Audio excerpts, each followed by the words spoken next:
오늘 하나님께서 우리에게 주신 말씀은 창세기 19장 1절에서 11절까지의 말씀입니다. 소돔을 심판하신 이유에 대해서 함께 나누는 시간을 갖도록 하겠습니다. 창세기에서 하나님께서 의와 공도를 행하는 모습을 선명히 보여주시는 대표적인 본문은 이 소돔과 고모라를 심판하시는 내용입니다. 사실 소돔과 고모라 사건은 크리스천이 아닌 넌 크리스천들도 제법 잘 알 정도로 유명한 사건입니다. 널리 알려져 있다라는 말입니다.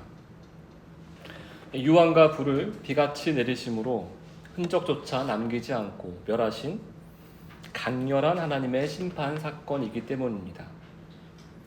이 장면은 인본주의 바탕에 인간적 연민이라던가 동정이 끼어들 여지가 전혀 없어 보일 만큼 굉장히 냉정합니다.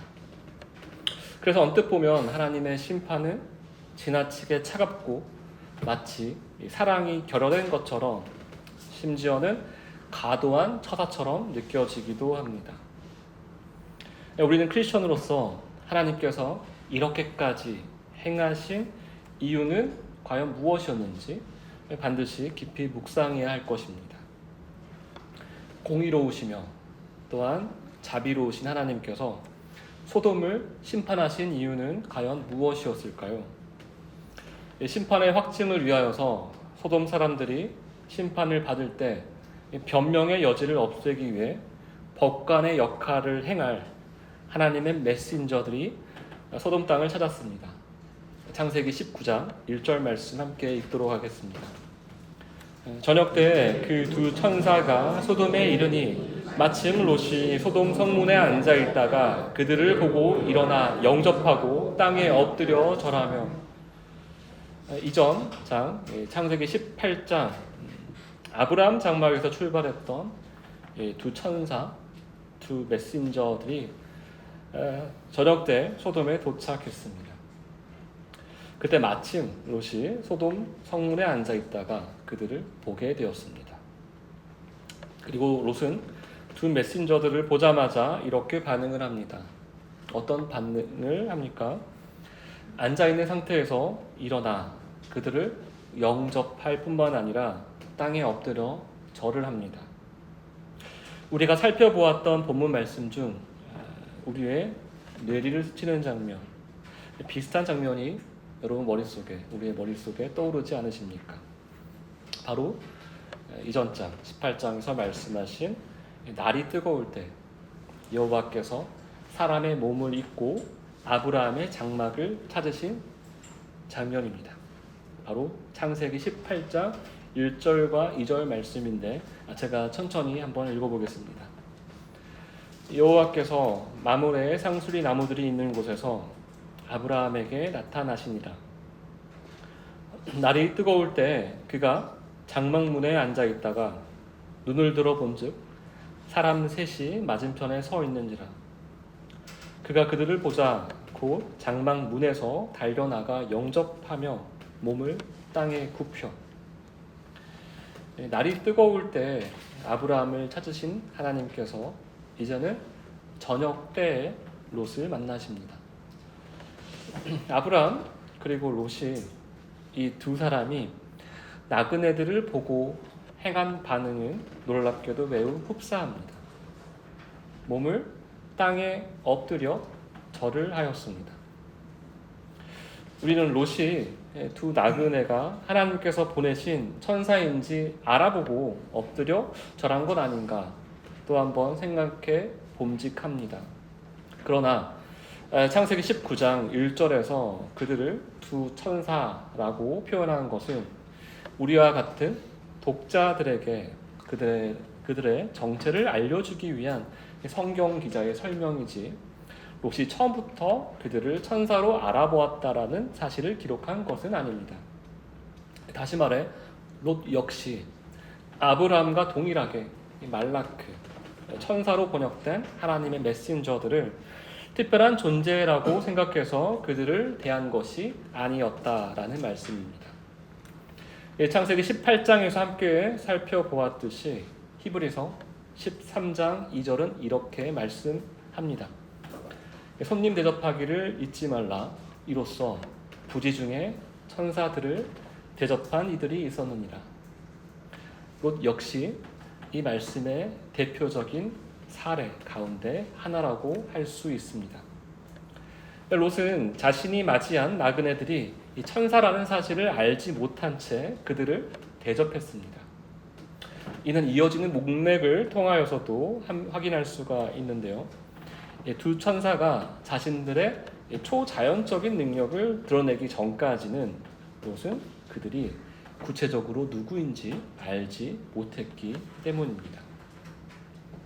그렇다면 롯은 왜 저녁 때까지 성문 앞에 있었을까요?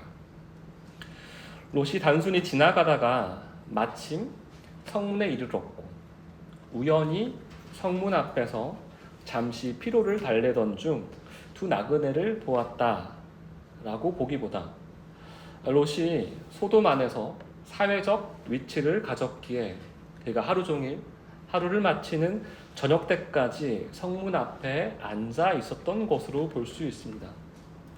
이는 롯이 소돔 땅에서 공직에 있었다라는 사실을 무리하지 않게 추정해 볼 수 있습니다.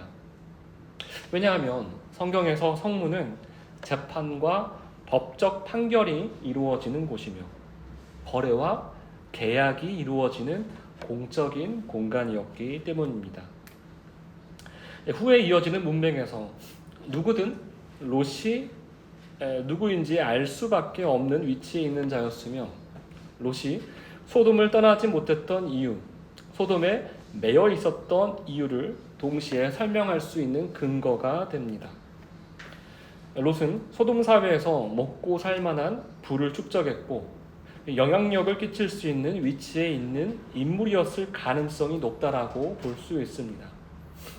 그리고 성경 기자가 굳이 성문 앞에서 롯과 두 천사의 만남이 이루어졌음을 이 성경 기자가 명시했던 또 하나의 이유는 이때 성문 앞에서 다른 사람들도 두 나그네들을 자연스레 보았을 것이라는 점입니다. 하지만 두 나그네를 보았던 사람들 가운데 이 나그네들을 맞이하고 보호하려던 사람은 롯뿐이었다는 사실을 성경 기자는 드러냅니다.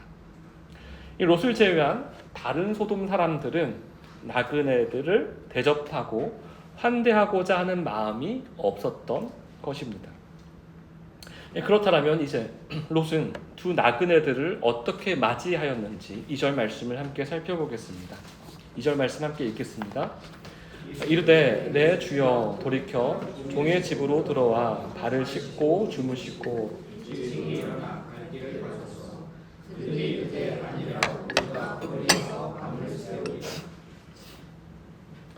2절에 기록된 롯의 말에는 다급함과 절박함이 느껴집니다. 원어를 직역하자면 다음과 같습니다. 나의 주인이시여, 지금 당장 발걸음을 돌이키시어 제발 종의 집으로 오시어 주무시옵소서.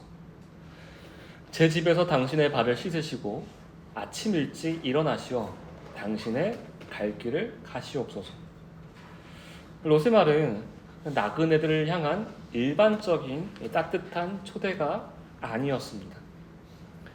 롯의 마음속에는 그들을 향한 진심 어린 염려가 담겨 있었습니다. 의역하자면 이렇습니다.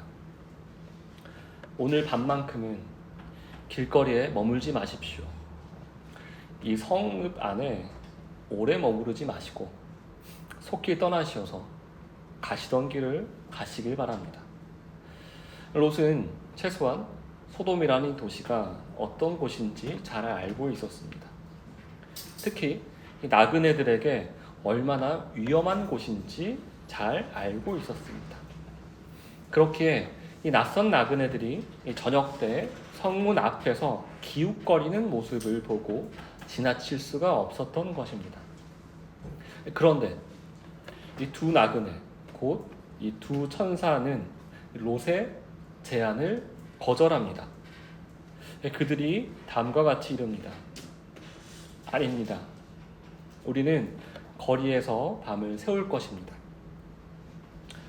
여러분, 이 두 천사가 지금 롯과 밀당 같은 거를 하는 것입니까? 아니면 롯의 의중을 떠보는 것입니까?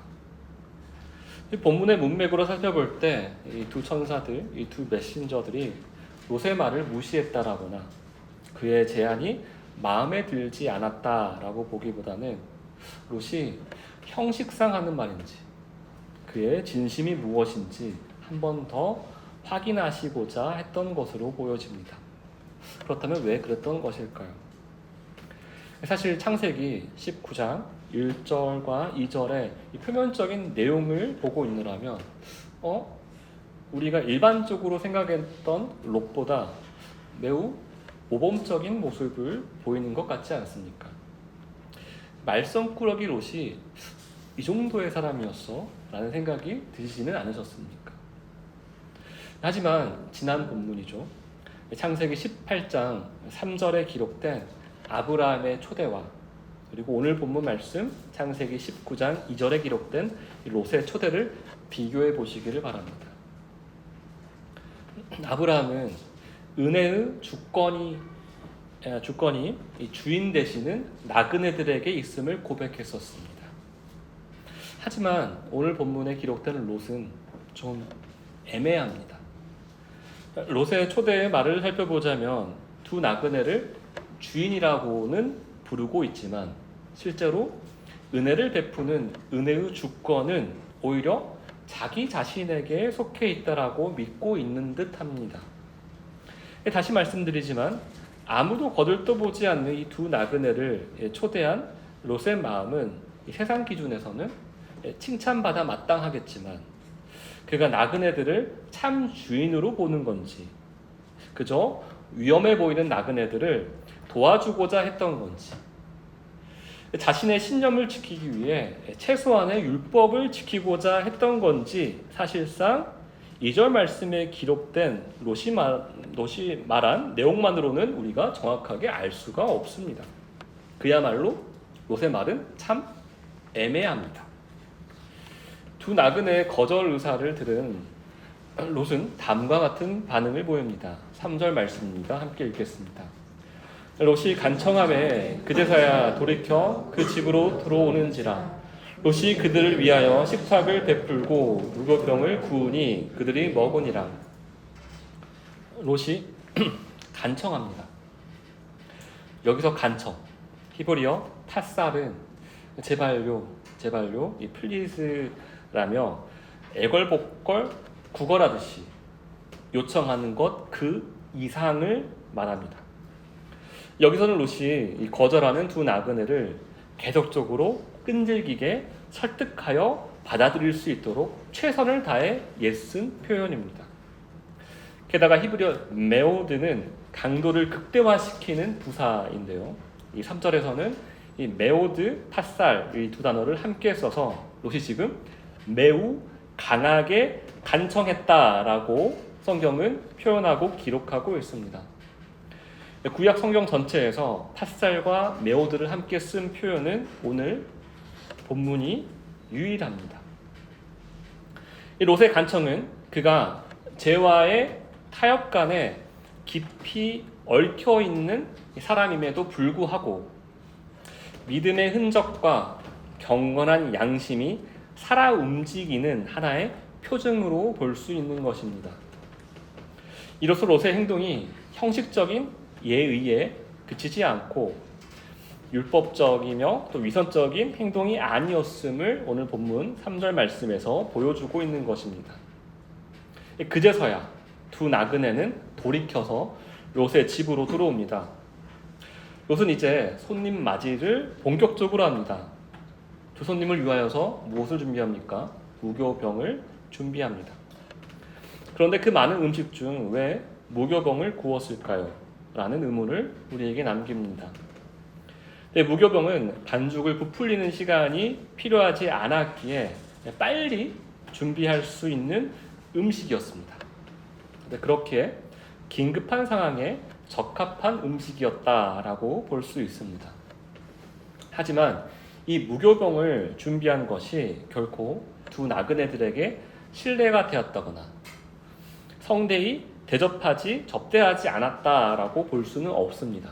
왜냐하면 개역 개정에 번역된 식탁을 베풀고에 해당하는 원어의 의미는 잔치를 베풀다라는 의미이기 때문입니다. 이는 롯이 정성껏 준비한 풍성한 식사를 뜻합니다. 이제 특별히 성경 기자가 의도적으로 비교하고 있는 아브라함과 롯 두 사람의 환대를 서로 대비하여 살펴보도록 하겠습니다.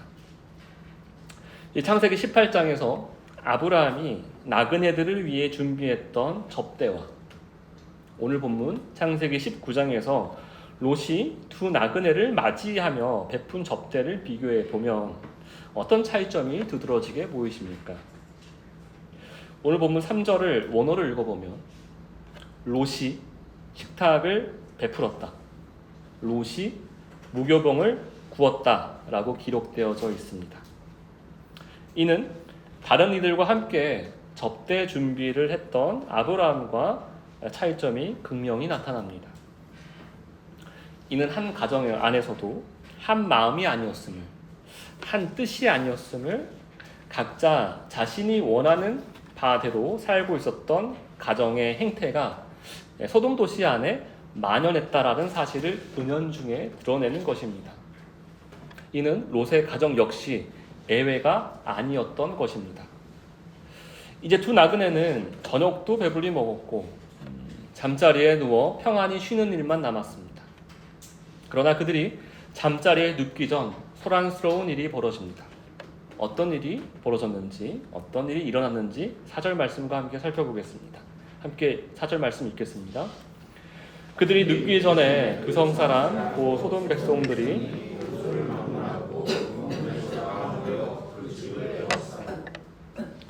4절에 눕다, 샤카브는 눕다라는 뜻 외에도 휴식, 평안한 잠, 평화, 안식을 뜻하는 단어입니다.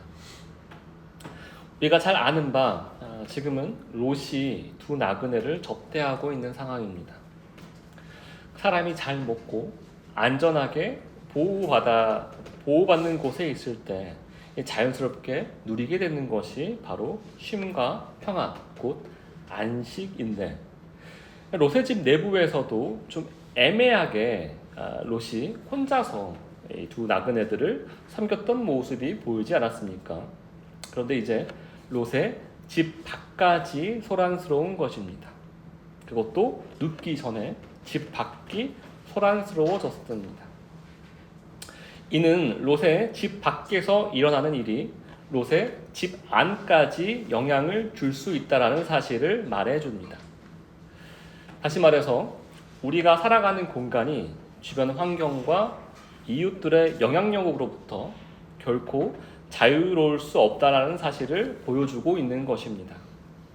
이로써 롯의 집안에 거하고 있는 두 나그네는 눕지 못하게 됩니다. 도대체 그들이 눕기 전에 어떤 일이 일어난 겁니까? 그 성 사람 곧 소돔 백성들이 노소를 막론하고 원근에서 다 모여서 롯의 집을 에워쌌습니다. 먼저 노소를 막론하였다라는 말은 문자 그대로 어린아이나 어른이나 할 것 없이 모든 사람들이 모였다라는 것입니다. 전 세대, 전 연령대가 함께 했다라는 말입니다. 한 마음, 한 뜻으로 말입니다. 누구 하나 자신들이 행할 행위에 대하여서 롯의 집 앞에 둘러 모인 이유에 대하여서 반대를 하거나 다른 의견을 가지고 있지 않았음을 보여줍니다. 사람은 자신의 소욕대로 제멋대로 살다가도 자신의 욕망과 죄성에 뿌리를 둔 행동들은 놀라울 만큼 쉽게 하나로 결집됩니다. 자신에게 유익이 되는 순간에는 서로 다른 사람들조차도 마치 약속이라도 한 듯 같은 방향으로 움직이게 되는 것입니다. 밀물과 썰물처럼 말입니다. 하지만 이게 꼭 소돔 사람들에게만 일어나는 독특한 이례적인 현상이 아닙니다. 사실 오늘 본문에 소개된 소돔 사람들은 오늘날에도 모든 죄인들에게 동일하게 일어나는 현상을 보여주는 하나의 실제적인 사례일 뿐이기 때문입니다. 계속해서 본문 내용을 함께 살펴보도록 하겠습니다. 이 사절에 기록된 롯의 집을 둘러싼 사람들의 특징은 로소를 막론하였다 외에도 한 가지 특징이 더 있습니다. 이 사람들이 어디에서 왔다라고 합니까? 4절 후반절에 원근에서 다 모였다라는 표현은 이 소돔 도시 끝에서 끝까지, 즉 사방에서 모였다라는 것입니다. 다시 말해 소돔 도시 땅 전체에서 모인 사람들이라는 말입니다. 이 당시 상황이 여러분 머릿속에 그려지십니까? 소돔 도시에 사는 모든 소돔 사람들이 하나가 되어서 롯의 집을 에워쌌다라는 것입니다. 자기들 딴에는 필히 그리고 속히 시정이 되어야 할 사항이 있는 것입니다. 잠을 자지 못할 정도로 이 밤에 반드시 해결해야 될 정도로 불만족스러운 일이 그들 안에 있는 것입니다. 필히 오늘 밤이 지나기 전에 이 문제를 반드시 해결해야 한다라고 생각하고 모인 것입니다. 그것도 소돔 도시 마을 사람 전체가 말입니다. 아직 무슨 일이 벌어지진 않았습니다. 하지만 벌써부터 시끌벅적한 소리가 상상이 되시진 않으십니까? 이들은 과연 왜 모인 것일까요? 온 소돔 사람들이 롯의 집을 에워싼 이유를 함께 살펴보겠습니다. 5절 말씀입니다. 함께 읽겠습니다. 롯을 부르고 그에게 이르되 오늘 밤에 내게 온 사람들이 어디 있느냐 이끌어내라 우리가 그들을 상관하리라. 소돔 사람들이 롯에게 이릅니다. 오늘 밤에 내게 온 사람들이 어디에 있느냐? 우리에게 매우 낯익은 이 질문, 어디 있느냐? 라는 이 질문이 이번에는 소돔 사람들의 입에서 언급이 됩니다.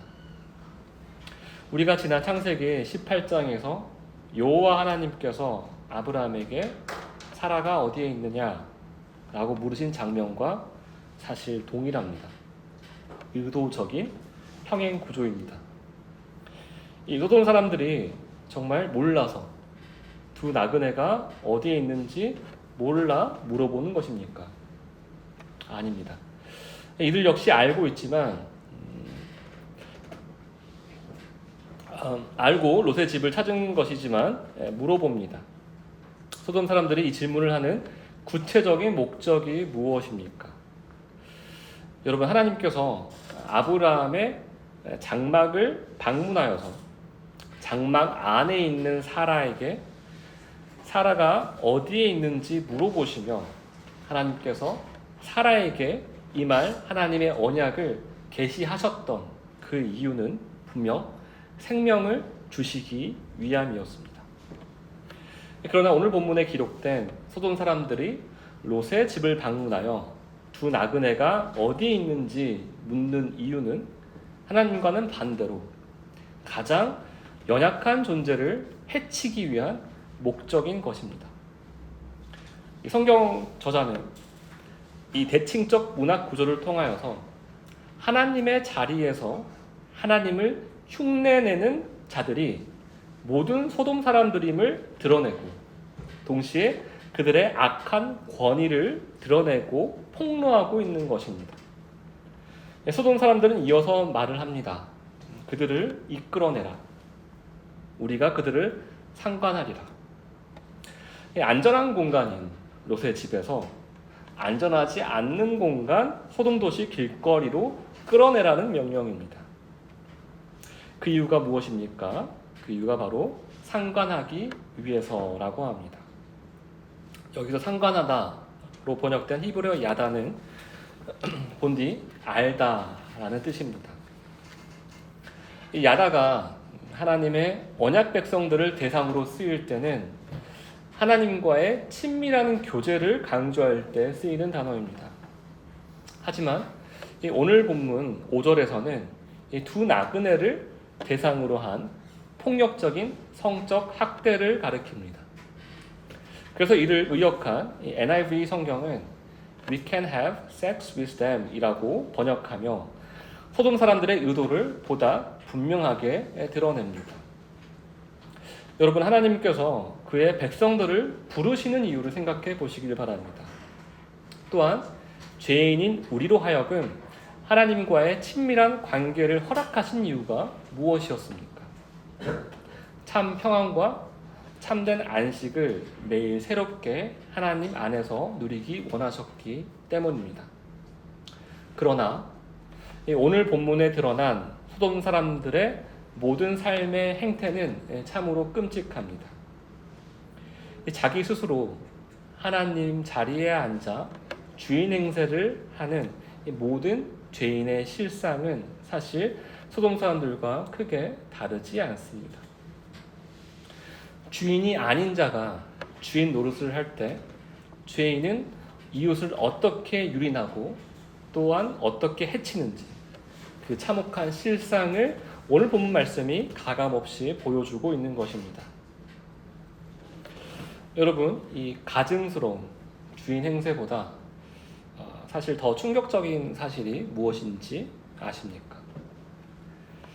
바로 이 소돔 사람들은 정말 말 같지도 않는 그들의 요구를 그들 스스로는 조금도 부끄럼 없이 마치 당연한 일인 것처럼 롯에게 담담하게 명령한다라는 사실입니다. 그들은 이 집단 성폭행이라는 끔찍한 일을 숨긴다거나 또한 포장하지도 않습니다. 도대체 왜 그런 것일까요? 도대체 무엇을 믿고 그들이 롯에게 그리고 두 나그네들 앞에서 주인 행세를 하는 것일까요? 오늘 본문에서 소돔 사람들은 마치 자신들이 전지한 존재인 것처럼 또한 전능한 존재인 것처럼 여기는 듯합니다. 그들은 자신들의 죄성에 뿌리내린 계획을 행할 정보와 자신의 욕망을 채울 힘을 가지고 있다라고 생각하는 것 같습니다. 마치 소돔을 찾은 두 나그네가 자신의 것인 마냥 마치 물건을 다루듯이 이래라 저래라 하고 있으니 말입니다. 이들이 이렇게 건방진 행태를 일삼는 이유가 무엇이겠습니까? 나보다 약해 보이는 자, 나보다 능력 없어 보이는 자는 내가 좌지우지할 수 있고 내가 얼마든지 너희를 죽일 수도 있고 너희를 살릴 수도 있는 권위와 능력을 가졌다라고 믿기 때문입니다. 그렇게 철없는 일진들, 건달들 그리고 조직폭력배들이 그렇게 거들먹거리며 사는 것입니다. 어디 그들뿐이겠습니까? 세상 정치인들 그리고 돈과 권력을 가진 기업인들, 자신의 지적 우월성을 드러내는 지식인들 역시 그들 중 스스로 주인 행세를 하는 자들은 소돔 사람들과 다를 바가 없는 것입니다. 심지어 꼭 탁월한 능력을 갖출 필요도 없습니다. 주변 사람들보다 조금이라도 자신이 우위에 있다라고 생각하는 사람은 자신이 가진 특정한 능력이나 조건에 미치지 못하는 사람들을 무시하고 학대하기 때문입니다. 자신이 인지할 틈도 없이 말입니다. 바로 부지 중의 말입니다. 우리가 앞서 살펴본 하나님의 계시가 더욱 선명하게 드러날수록 피조물들에게 유익이 더해졌고 생명과 은혜가 더욱 풍성해지는 모습으로 나타냈음을 창세기 18장에서 우리는 확인한 바 있습니다. 그러나 반대로 소돔 사람들처럼 인간의 타락한 욕망에 기인한 잘못된 방향성의 언행들이 계속적으로 표출될 때에는 모든 피조물들의 생명이 위협받고 사람은 더 이상 하나님의 형상대로 존귀한 존재로 대우받지 못하는 현실을 오늘 본문에서 선명히 드러나고 있는 것입니다. 죄인들에게 있어 타인은 섬김의 대상이 아니라 자신의 욕망을 채우기 위한 이 수단과 도구에 불과하다는 사실을 우리는 오늘 본문을 통하여서 직시하게 됩니다. 소돔 사람들의 폭력적이고 정말 불합리하고 정말 어처구니가 없는 이 요구에 롯은 과연 어떻게 반응을 하는지 함께 살펴보겠습니다. 6절에서 8절까지 말씀 함께 읽겠습니다. 롯이 문 밖에 무리에게서 뒤로 문을 닫고 이르되 청하노니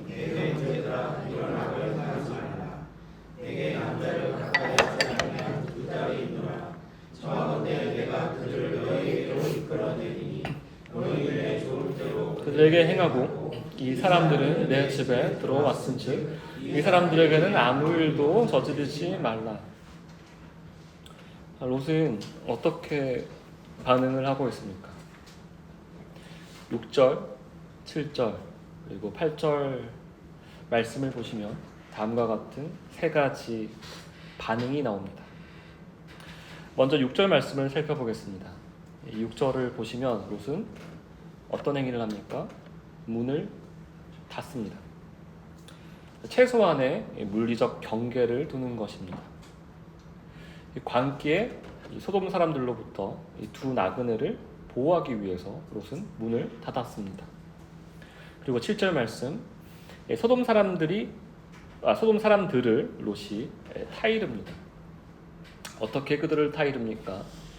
내 형제들이여 라고 최대한 친근한 표현을 사용합니다. 마치 이런 것과 같습니다. 우리 가까운 사이지 않느냐?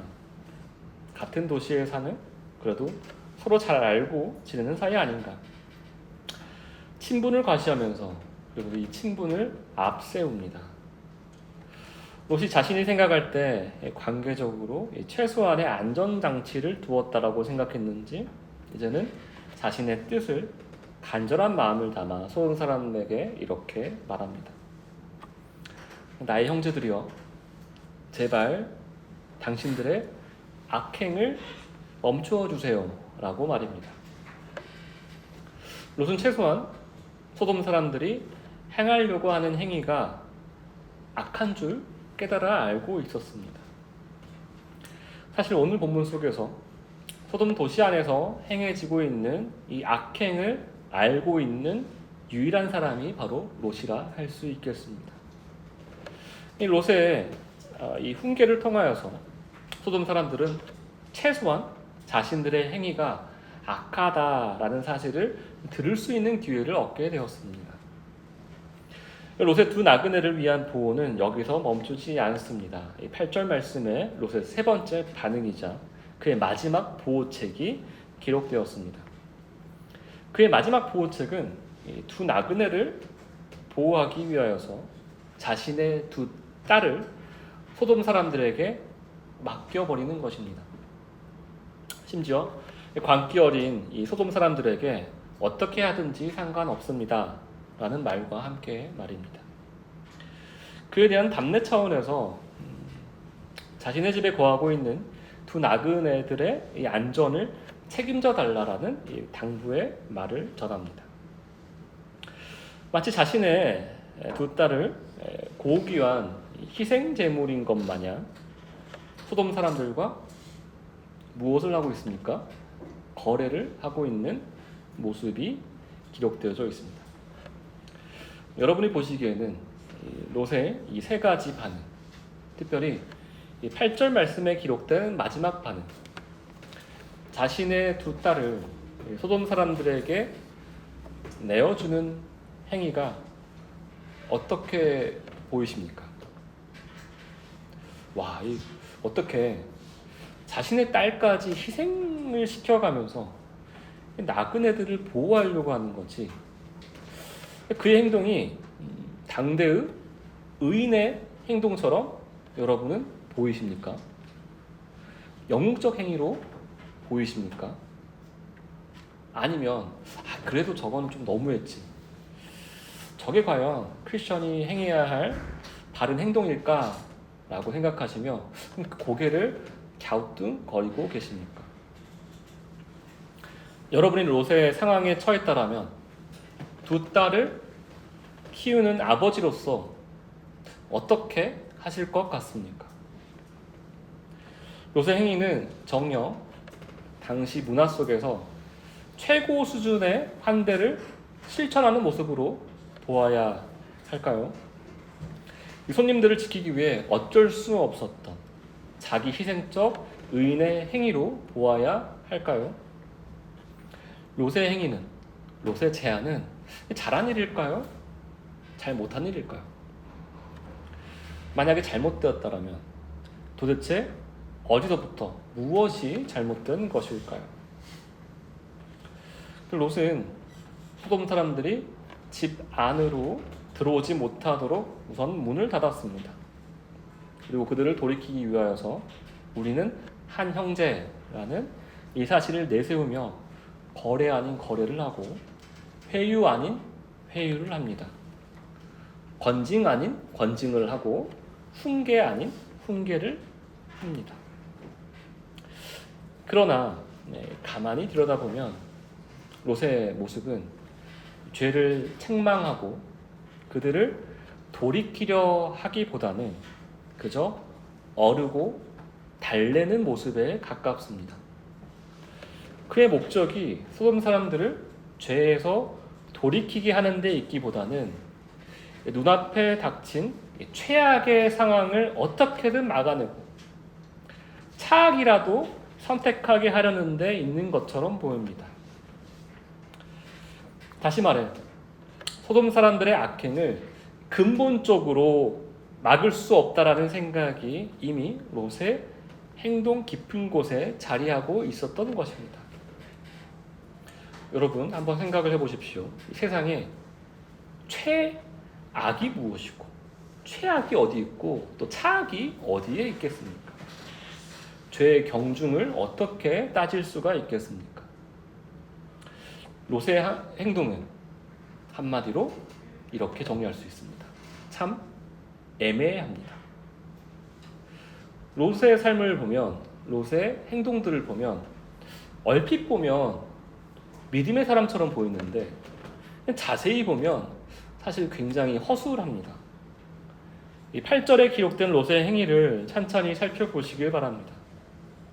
그는 왜 자신의 딸들을 소돔 사람들에게 이끌어야만 했습니까?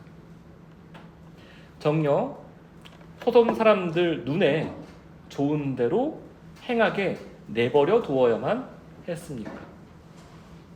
그리고 아주 당연한 이야기를 마치 부탁하듯 합니다. 소돔 사람들이여, 나의 형제들이여, 이 두 나그네가 내 집에 들어와 있으니 이 사람들에게는 아무 일도 저지르지 말아주세요 라고 말입니다. 이는 마치 종된 자가 주인된 자에게 조공을 바치듯이 자신의 양심을 지키기 위하여서 비이성적인 거래를 하는 장면으로 보이지는 않으십니까? 그런데 참으로 흥미로운 점은 롯 역시 자신의 행위에 이상함을 못 느끼고 있다는 점입니다. 이는 무엇을 말하는 것입니까? 이 믿음의 씨앗을 품은 롯조차도 이 죄악에 가득한 이 소돔 땅에 오래 살다 보니까 죄의 눈이 어두워졌고 그들의 문화에 길들여지고 익숙해져 있다는 사실을 오늘 본문을 통하여서 그 사실을 알 수가 있는 것입니다. 이는 하나님을 주인으로 모시지만 동시에 세상 또한 주인으로 모시는 이 양다리를 걸치는 애매한 신자의 전형적인 모습인 것입니다. 이는 겸손한 모습이 아니라 뇌물로 입막음을 하는 모습과 같으며 지혜로운 모습이 아니라 어리석은 아첨꾼과 같은 삶인 것입니다. 다시 말해 이 세상에는 의와 악을 모두 만족시키는 고상한 타협은 존재하지 않는다라는 사실을 하나님께서는 롯을 통하여서 우리에게 선명히 밝히 보이시는 것입니다. 그 마음의 의도가 어떠하였든 롯은 자기 나름대로 최선이라고 여긴 지혜와 방법을 내놓았습니다. 그렇다면 과연 롯이 제안한 그 지혜와 방법이 두 나그네를 소돔 사람들의 손에서 진정으로 보호하고 지켜낼 수 있었습니까? 롯이 구구절절 자신의 뜻을 설명하며 그들을 설득하려 했을 때 이 소돔 사람들은 과연 어떻게 반응을 하였습니까? 롯의 간곡한 호소와 그의 협상에 귀를 기울였습니까? 그들은 롯의 제안에 설득당했습니까? 창세기 19장 9절 말씀 함께 읽겠습니다. 그들이 이르되 너는 물러나라. 또 이르되 이자가 들어와서 거류하면서 우리의 법관이 되려 하는도다. 이제 우리가 그들보다 너를 더 하나이나 그들을 지키며 가까이 가서 그 문을 두려워 합니다. 이 소돔 사람들은 롯의 제안을 단칼에 거절합니다. 고민이나 여지조차 주지 않습니다.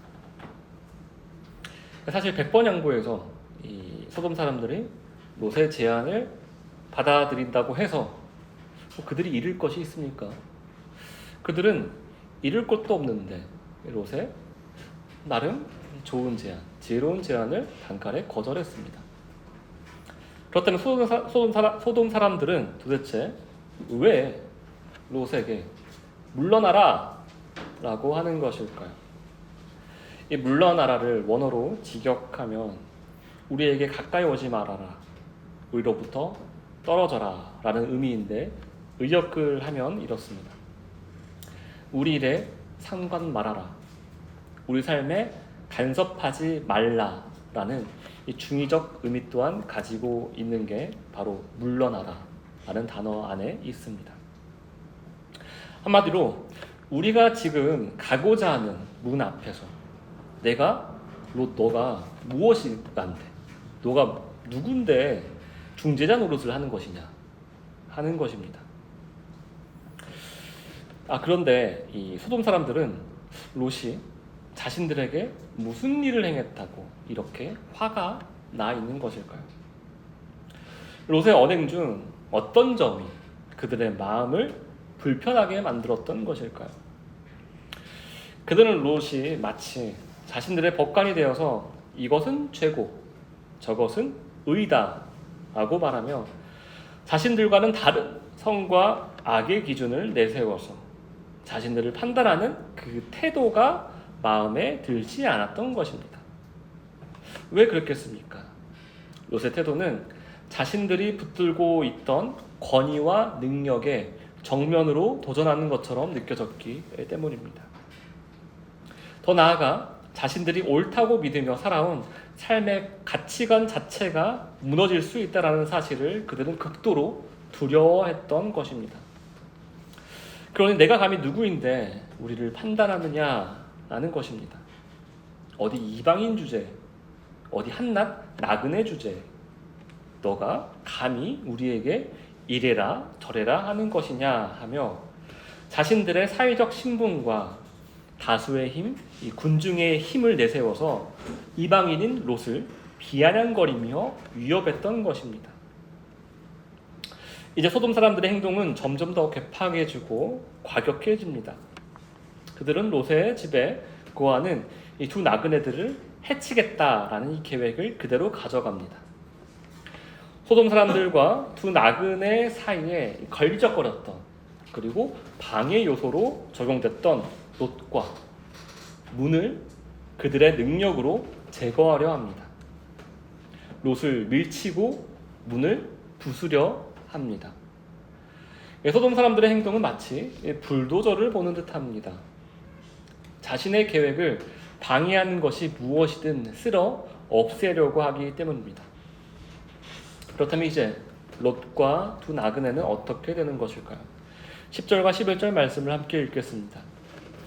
그 사람들이 손을 내밀어 롯을 집으로 끌어들이고 문을 닫고 문 밖에 무리를 대소를 막론하고 그늘을 어둡게 하니 그들이 문을 찾느라고 헤매었더라.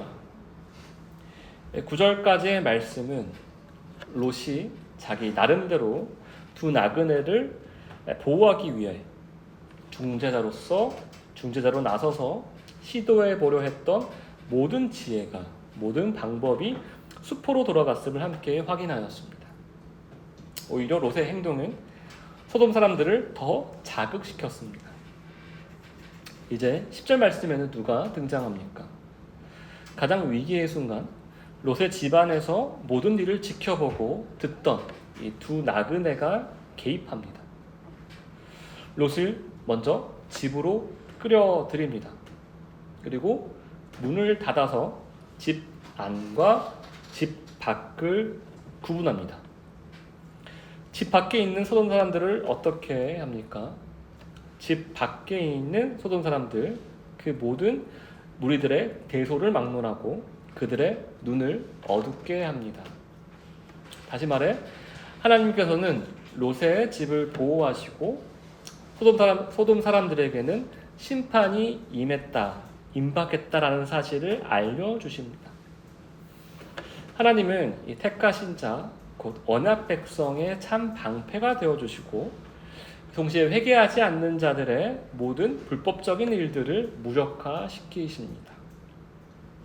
하지만 이 오늘 본문 11절 말씀이 더욱이 흥미로운 이유는 이 소돔 사람들은 하나님의 심판적 행위인 그들의 눈이 갑자기 멀게 되었음에도 불구하고 그들의 악행을 멈추었습니까? 멈추지 않았습니까? 그들의 악행을 멈추지 않았다라는 것입니다. 그들의 눈이 멀었음에도 불구하고 그들의 눈이 앞을 가리고 보이지 않았음에도 불구하고 그들은 계속해서 자신의 욕망대로 문을 찾아 헤맵니다. 그들의 눈이 왜 갑자기 멀게 되었으며 이것이 도대체 무슨 영문인지에 대해서 관심을 갖고 그들의 악행을 멈추기보다는 계속해서 그들의 욕망을 행하는 데에만, 욕망을 이루는 데에만 온 관심이 있다는 사실을 오늘 성경 말씀이 증거합니다. 다시 말해 그들은 하나님의 최종 심판이 임할지라도 그 과정 중에서도 그들의 죄성을 깨닫지 못한다는 이 처참한 실상을 우리에게 보여주시는 것입니다. 여러분, 이 하나님께서는 소돔을 왜 심판하시고자 하셨던 것일까요? 여러분, 그 이유를 이제 조금 더 선명히 아시겠습니까? 오늘 말씀을 함께 묵상한 바와 같이 소돔 사람들의 죄악이 극에 달했기 때문입니다. 그러나 오늘 본문을 조금 더 깊이 들여다보면 우리는 그 심판의 자리에서 한 사람을 향한 하나님의 자비와 구원의 손길을 발견하게 합니다. 이 소돔은 그들의 죄악으로 말미암아 심판을 받게 되었지만 하나님께서는 그 심판 가운데서 죄악의 고통 가운데 죽어가고 있던 한 언약 백성 롯을 건져내셨습니다. 하나님께서 친히 소돔 땅을 찾아오신 것은 이 소돔의 죄악을 심판하시기 위함도 있었지만 동시에 그 심판 가운데서 롯을 구원하시기 위함이었다라는 사실입니다. 오늘은 창세기 19장 본문 말씀을 통하여서 롯이 나그네들을 대접하는 모습을 살펴보았었습니다. 그의 마음 한편에는 믿음의 씨앗이 심겨져 있었다라는 사실을 우리는 함께 확인한 바 있습니다. 그러나 롯은 창세기 18장에 기록된 아브라함과는 분명히 다른 모습을 계속적으로 일관되게 우리에게 보여주었습니다.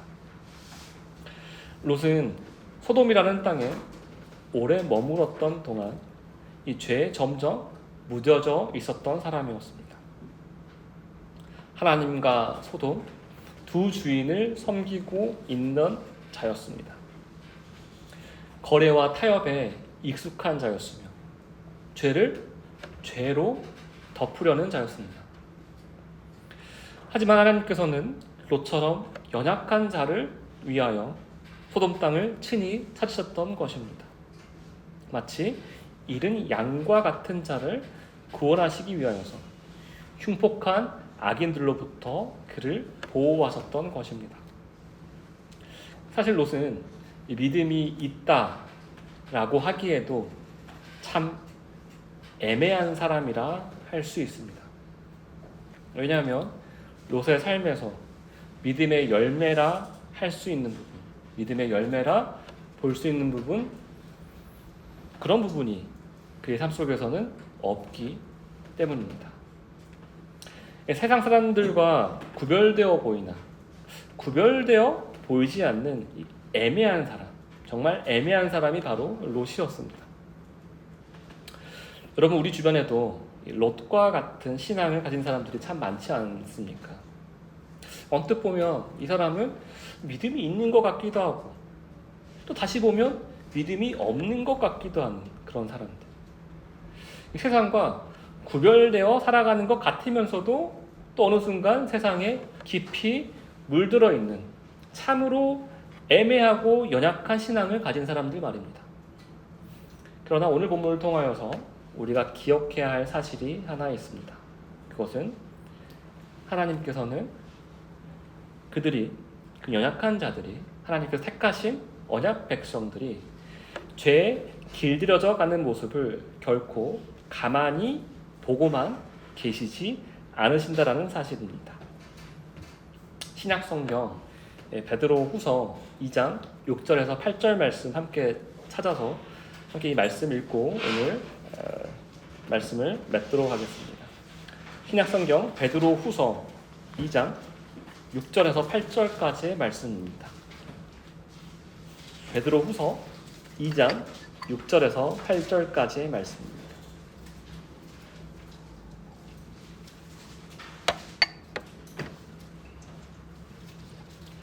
찾으신 분들은 한 목소리로 천천히 말씀을 묵상하시면서 함께 읽도록 하겠습니다.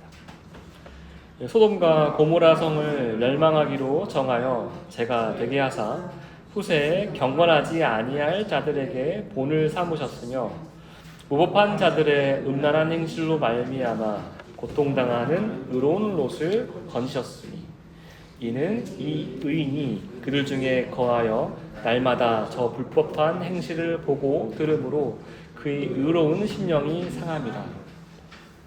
기도하시겠습니다.